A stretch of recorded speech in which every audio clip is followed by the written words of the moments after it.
One of my favorite pieces of history has got to be the Mughal era of India. Obviously I'm biased towards it by my very specific life circumstances of being ethnically Turkish but being raised in a city with a majority Punjabi population. I am, in many ways, a Mughal myself in the sense of an Indianized Turk. I wouldn't go that far actually. At the end of the day I'm a Canadian, but it looks good for the comparison, so let's go with it. Back to the Mughals now. In case you're unfamiliar, the Mughals are the best nation for world conquest in EU4, as well as being the successor empire to the crumbling Delhi Sultanate. While the Mughals weren't the first Muslim Turkic empire to rule in India, it was certainly one of the longest lasting and most impactful on the continent, and it was also famous for a lot of the family trouble that games like Crusader Kings 3 center on. This is where the history connects to the game. Today I want to try and recreate a Mughal empire in CK3 and describe some of the fun things that happened as a result, with more of a focus on storytelling and history than on the game itself. Let's get started. The Mughal Empire starts with the descendant of Timur Khan, Babur Khan. Babur was a Turkified Mongol ruler from the Fergana Valley in today's Uzbekistan. He spent most of his life actually losing battles, funnily enough, but let him be an example to you that no matter how many L's you take, it only takes one big W to reverse it all. Babur constantly fought to maintain his power even in the Fergana Valley, which he lost after taking Samarkand. Once he got the Fergana Valley back, he'd lose Samarkand, and that loop repeated ad nauseum for him. We will not be putting Babur through the pains of losing though, since we'll be playing him as a more successful character. I'm dropping in as Babur in his early 20s, at a point in his life where he'd been going back and forth between Samarkand and Fergana, which means it looks like Transoxiana will be a solid choice to play as. I'm also choosing Transoxiana just because it's a relatively interesting start that is neither completely overpowered nor are they slow to play. I've created Babur as an Oghuz Turk by culture and an Ash'ari Muslim because they're the closest I can get to his real-life cultural and religious beliefs. Culturally, it would be more accurate for Babur to be something like Uzbeki or Perso-Turkic, but we'll make some new cultures to better reflect that. I put him down as an Ash'ari even though the real-life Mughal Empire was Maturidi, because I just prefer playing Ash'ari. I don't like Maturidi because it's pluralistic, but again, I'll be making a more fitting religion later on. So, Babur Gurkani, Sultan of Transoxiana. Let's start with building up our domain and men-at-arms so we can take down some of our neighbors. We're sandwiched between two powers that absolutely dominate us militarily, but by being smart we can eventually overtake them. We've got a pretty good domain right off the bat, so my focus is going to be on getting military perks and investing my cash into the domain. I got married to a Zoroastrian Persian genius named Zainab because she's a genius and no other reason to be honest, just doing a little genetic shopping. She gave birth to Babur's first son, Humayun, while I was putting down a dissolution faction. The nice thing about a faction you know you can beat is that you can make a bunch of money ransoming your captured prisoners or revoke their land to fill out your domain. This war was especially easy because I betrothed my firstborn daughter to the Seljuk Sultan Alparslan, who simply did the war for me.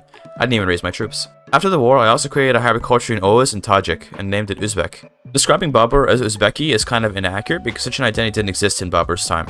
In Babur's time, Uzbek people could be described as Chagatai Mongols with a lot of Perso-Arabic and Turkic influence, and all that influence would eventually culminate into the creation of what we now call Uzbek. Linguistically, Uzbeki is considered a direct descendant of Chagatai, which is confusing because Chagatai, the language, is a now extinct Turkic language, but the Chagatai Khanate was a Mongol successor state. Sometimes the way things are named doesn't always make a whole lot of sense. To summarize all that, essentially Babur would have been an ethnic Chagatai Mongol who spoke Chagatai Turkic natively, but lived in a mostly Persian lifestyle and ruled a large realm in India, which I've labeled as Uzbek for simplicity. As a biracial and multilingual person, I feel your struggle, Babur. Let's look at Humayun, who ended up being quick and bossy. I really like bossy kids because stewardship and martial are probably the most important stats for small to mid-sized kingdoms. For big empires, diplomacy becomes the most important stat, but for now, a bossy kid is perfect. I didn't do too much else besides all the domain investment and checking Wikipedia for Babur's children's names, since I only knew Humayun off the top of my head. I went and renamed my daughter to Fakhr-un-Nisa, and then renamed my second daughter Aysan Dawlat. In real life, both of these daughters died as small children, but fingers crossed they stick around for the game. My second son was Kamran, who famously fought Humayun for control of the empire, eventually losing and being blinded for it. Nice. Humayun reached adulthood as a pretty damn good character. He's ambitious, brave, and sadistic, as well as a holy warrior and brilliant strategist. Being a holy warrior in a region with lots of hostiles like India would be quite useful. All this time with family though had Babur bored, so I went off to reclaim the Fergana Valley as a step towards heading to India and consolidating my control over the kingdom. Over the course of that war, I had another son named Askari. The war against the Zedisu Khanate wasn't too bad since I had Babur himself and his son Humayun as great generals, and I had a great mix of men-at-arms.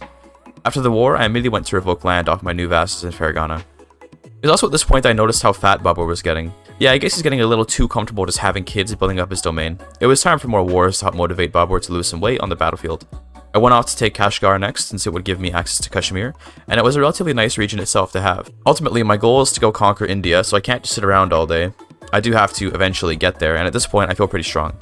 With access to Kashmir, I took my horse archers across the Himalayas, which I'm sure will be completely fine, and was ready to head into the Indus Valley through a bit of an unorthodox route. While most generals would use the Khyber Pass to get in, Babur decided he would just become an extremely talented mountain climber.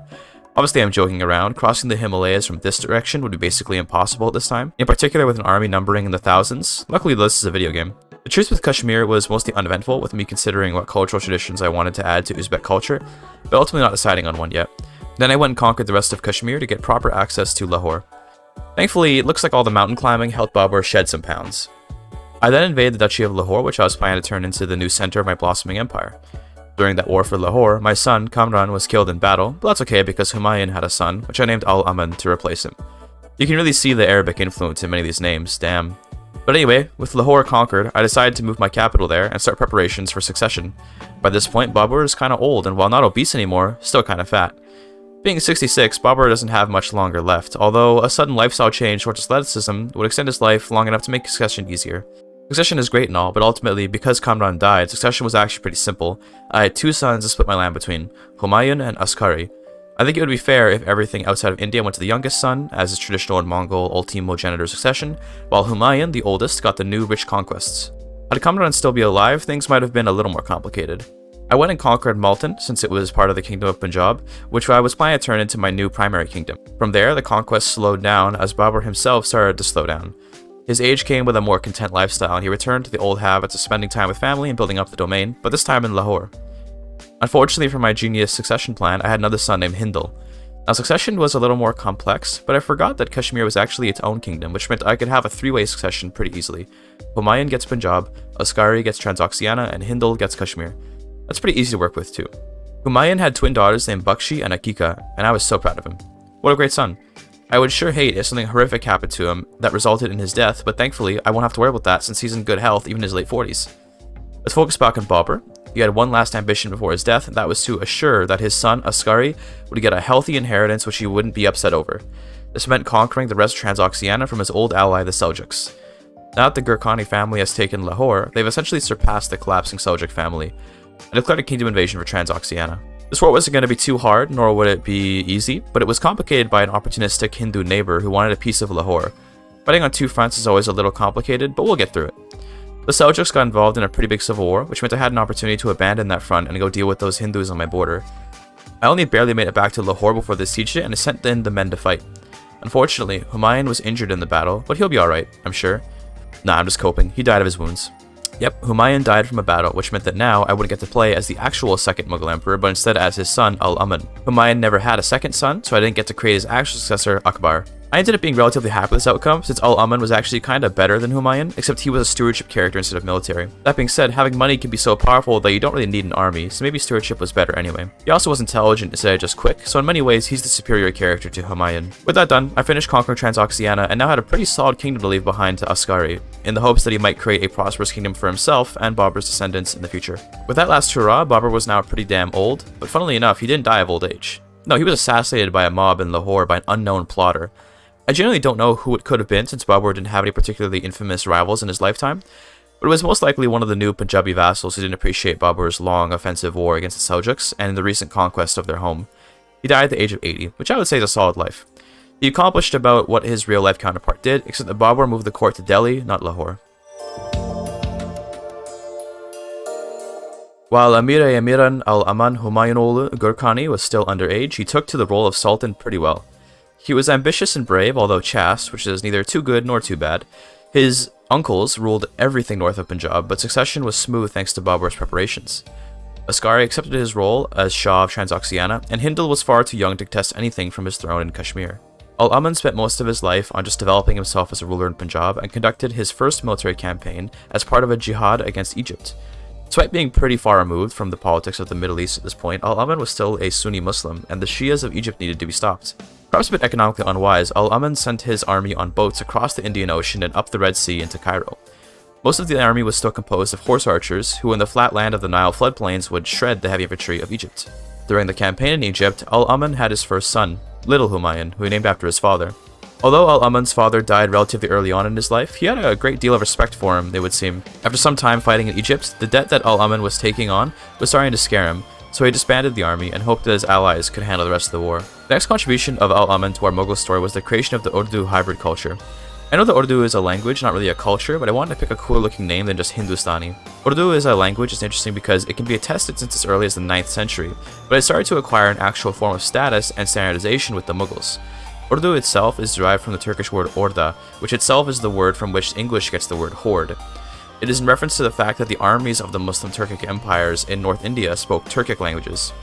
Urdu today is a register of Hindustani, which is the overarching language that we refer to as Hindi or Urdu, depending on if you live in India or in Pakistan. Ultimately, despite the politics that divide India and Pakistan, their official languages are one and the same, with only surface level differences between each other. In linguistics, we'd call Urdu and Hindi both registers of the Hindustani language. Think of it as a similar relationship to American English and British English, except that there was enough political hostility between American and British people such that they acted like they both spoke a different language. It's not quite equivalent, but it might help you understand. After having founded the Urdu culture of the Indus River Valley, Al-Aman kept on developing his land and had a second son named Prithvyapida. He chose a Hindu name to reflect his acceptance of his subjects and to show his people that he intends to tolerate them and treat them well. This is mostly seen as a failed attempt to placate his subjects, since in reality, he would end up proselytizing Islam across his Hindu subjects and raise his Hindu-named son as an Urdu Muslim, without any respect for local cultures in the area. Right after his child's birth, Al-Aman went off on a campaign towards Delhi. He knew that if he wanted to consider himself a truly Indian ruler, he'd need perhaps one of the most important cities of North India under his authority. He first fought the Raja of the Himalayas to get to the outskirts of Delhi, who didn't stand a chance against Al-Aman's massive army. He then spent a little time building up the treasury before declaring a war for Delhi. This war would be simple, as the local Hindu rulers stood no chance against Al-Aman's devastating horse archers even in the humid jungles of India. With Delhi conquered, the rest of North India looked like a prime target for Al-Aman, who wanted to honor his family's wishes to rule the region. The Gurkani Sultanate would add a couple new duchies to its ranks over the next few years, as well as seeing the continued development of the Indus Valley into a real paradise on earth. The Majority people that once lived there have mostly become minorities in their own land, with the Urdu people supplanting them everywhere but the outskirts of the territory. Meanwhile, back in Transoxiana, it looked like Ascari's son, Babur II, was doing a great job running the kingdom. He had many alliances and maintained a relatively strong army for the region. Although Al-Aman and Babur II didn't have any animosity for each other, they knew they were family, and that's why when Al-Aman heard a rumor that his distant cousin was secretly a witch, he immediately blackmailed him and used that knowledge to extort him for money. That's what family's for, right? With the realm sufficiently expanded, Al-Aman started considering his own succession. He doubted he'd live to see the same sort of age that his grandfather Babur had, so despite not being all that old, he was thinking about his sons Humayun and Prithvyapida. Despite his love for his father, his second-born son would turn out to be the better choice for the rulership, and Al-Aman had no other kingdom he could promise to Humayun in order to keep the transfer of power easy. He formally disinherited his firstborn and assigned Prithvyapida as his heir. He also moved the realm's capital to Delhi to formalize his conquest of it and usher in a new era for the Gurkani family. He was no longer just a Gurkani, but now he was a Mughal. The real-life Mughal Empire was called by many names, but more often either the Timurid Empire or Hindustan. The Mughals themselves kept the name Gurkani, and the term Mughal was used in reference to their Mongol origins. That means that me renaming the house to Mughal isn't exactly accurate, but I like the look of the name on the map, so I'm keeping it. I also changed the color of Delhi to a more Mughal-esque green. As his magnum opus, Al-Aman conquered the Himalayan borderlands to give him access to the Gangetic Plains for further conquests, as well as to show homage to his grandfather Babur and his mountain climbing athleticism. He passed away soon after this, handing the land out to Urdu lords to rule over his new territories. This was a strange decision given that he had appointed his heir Prithvyapida with the intention to placate the local rulers, even though he was supplanting those local rulers anyway. At the age of 66, Al-Aman died a natural death while conquering the remnants of his uncle's kingdom in Kashmir. Sultan Prithvyapida Al-Amanolu Gurkani took the throne at the age of 38, and was a far more academic ruler than any that came before him. Despite his family's warlike origins, Prithvyapida was a scholar first, soldier second. He did finish up the conquests of his father by taking Kashmir, but from there he kept the realm at peace, with the hopes of pursuing his academic studies. He knew that his realm was technically in a state of war against the Romans thanks to a call to arms from one of his in-laws in the Seljuk Empire, but he had no intention of helping with that war. It would turn out that the Himalayan lords his father had put in would not be so loyal to Prithvyapida, and because of that his desires for peace were cut short by the outbreak of a civil war for autonomy in the empire. Ultimately, a bit of autonomy wouldn't have been too painful for the fledgling sultan, but he didn't want his first action as sultan to be surrendering to a threat from his underlings. He was too politically savvy for that, and so fought his own Urdu subjects to prove himself. At the same time that his Urdu lords rebelled, the local Hindu population of the Himalayas also rebelled, further demonstrating the rather unpopular rule of the sultan. Nonetheless, the army he inherited from his father was enough to put down every dissident in the empire and to cement Prithvyapida's rule as a powerful man. He even had an heir during these wars who he named Timurtash, in reference to his ancestor Timur, whose name struck fear into all who heard it. He chose this name because he wanted to avoid dividing his realm through the choice of name how his father had with Prithvyapida's own name. No one would be upset with an ancestral name like Timurtash. Aside from those initial civil wars, this era was a time of great peace and opportunity for the Mughal Empire, which saw its treasury growing and its land developing. For his success in the civil wars and in developing the nation, Prithvyapida was named Gajapati, meaning a king with elephants in the local language in reference to his innovative usage of elephants against his opponents. Although he liked peace, Prithvyapida also had an ambition to expand his family's empire, and he decided he would control the Indus River in its entirety. That meant that Sindh would have to come under his control. The Rajputs controlled the Indus River Delta, and so a long campaign that would have consequences for generations commenced. One of the first opponents that would put up a reasonably strong defense against the Mughals famously were the Rajputs, who were elite fighters. Nonetheless, Prithvyapida would show these uppity noble Rajput Hindus who the new lords of the region were. During the war, he also had his second son, who he named Jahangir, the conqueror of the world. This was perhaps a bit presumptive on his part, but it turns out that as quickly as Prithvyapida would come out of his hermit lifestyle to focus on his conquest, his ambitions would be undone by a jealous cousin. It turns out that those conquests in Kashmir hadn't gone unnoticed, as the Amir-e-Amiran Rukshan would take revenge on his family's behalf. Prithvyapida died drinking wine on a campaign in Sindh, leaving a succession crisis and two underage sultans, Timurtash and Jahangir. With Prithvyapida's untimely death, the Mughals faced their first proper succession crisis.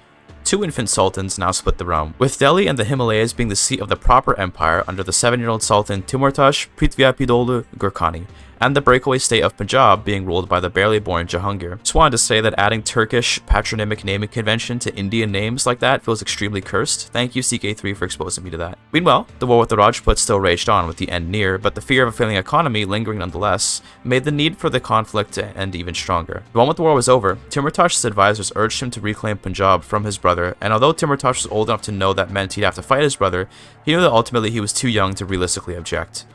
In a rush to complete a succession crisis, Timurtash's military advisors insisted on extremely costly measures to siege down the fortified castles of the Indus Valley, which meant that thousands of lives were lost for this brother's conflict. Nonetheless, the Mughal realm was reunified under the Sultan Timurtash, who had nothing against his younger brother Jahangir. Knowing that the realm was weakened by these wars, Timurtash faced a few civil wars, but he chose to give in to the demands of his lords, who only asked for some autonomy. This was acceptable in the face of a clearly losing war. After a few years passed, Timurtash invited his brother Jahangir back home, knowing that the poor child probably didn't even remember being sultan. There was no need to be cruel to his family, and so the brothers were reunited under more amicable circumstances. With relative stability restored to the empire, Timurtash focused on his own development and on making friends with his peers. He was even able to form a strong bond with Jahangir, and soon the two brothers became best friends. This magnanimous attitude he was developing resulted in a humble sultan who respected his peers and subordinates. He was pretty well liked given the rocky start, and hitting 16 years of age, Timurtash was ready to face the world. Except for the alcoholism he developed out of nowhere on his 16th birthday. Stepping out of character for a second here, I have no idea where the drunkard trait came in here. One second he was normal, the next moment he was a drunkard. Kinda weird, but it happened I guess, and I have literally no explanation. No timed out court event, no stress break, no event, no nothing. Oh well. Although Timurtash was educated in the ways of diplomacy, he instead pursued stewardship, knowing that in order to keep the realm's economy up and running, he'd need to get better at administration. He also knew that control of the Indus River was still an important political issue for the realm, which meant the brief truce with the Rajputs was over now. With just a couple short wars, Sindh, and by extension the Indus River, was now under Mughal control. Alongside those conquests, Timurtash began his own project, the Gangetic Valley. One of the most important routes in India was, and still is, the Grand Trunk Road, which the Mughals put special effort into maintaining. Timurtash intended for his impact on the empire to be this road. That first meant conquering more land from the local Hindu rulers of the valley. At the end of the first campaign for the Ganges, Timurtash had a son who he named after himself, perhaps out of a lack of creativity thanks to the rampant alcoholism he engaged in. It would seem he celebrated a little bit too much with respect to his newborn son, given that right after his birth, he literally drank ethanol and died on the spot at the ripe old age of 24. Timurtash died a relatively unknown but still impressive man given the state of the realm he inherited, although his coping methods for dealing with that stress would be his undoing. It seems like the Mughal Empire can't escape the loop of having infantile rulers right now. Sultan Timurtash II, Timurtasholu Gurkani, like his uncle Jahangir, has taken the throne while barely being able to live outside his mother's womb. I'm going to leave off this video on Timurtash II, whose exploits we'll have a look at on the next episode of this Gigachad story. Right now, the Mughal Empire is in a tenuous time of succession, and although it hasn't collapsed, it's looking like it might collapse very soon. The Mughals have become a huge power in North India and they want to grow more, but they'll have to face internal strife and their rivals in the Rajputs of Rajasthan. So this is yet another new series I want to do with regards to CK3. Most of you here are likely subscribers I've earned off the Victoria 3 videos, thanks for that by the way, and that means you may be unaware that I'm actually a CK3 speedrunner. My claim to fame is my CK3 content, yet I've garnered attention lately for my Victoria 3 stuff. I want to play CK3 again, but I played so much of it through my all achievement speedrun that I couldn't up until I decided to try and make some non-guide content. This video is the first of my Gigachad Story videos where I'm not making a guide, I'm just playing the game and writing about it with some imagination and nerdy analysis on the side. Please do let me know what you think, and if you're interested in this sort of thing, I'd love to make these. If you want CK3 guides, it isn't happening. I've already made the all achievement guides, which are extremely big projects, and I'm only planning to make another one once a new DLC comes out. If you want CK3 content, let me know if there's anything else you'd like to see, or if you'd like to see something akin to this video. Your input will always be taken into account. There'll be more Victoria 3 content coming soon too, so keep an eye out for that. Thank you for your time.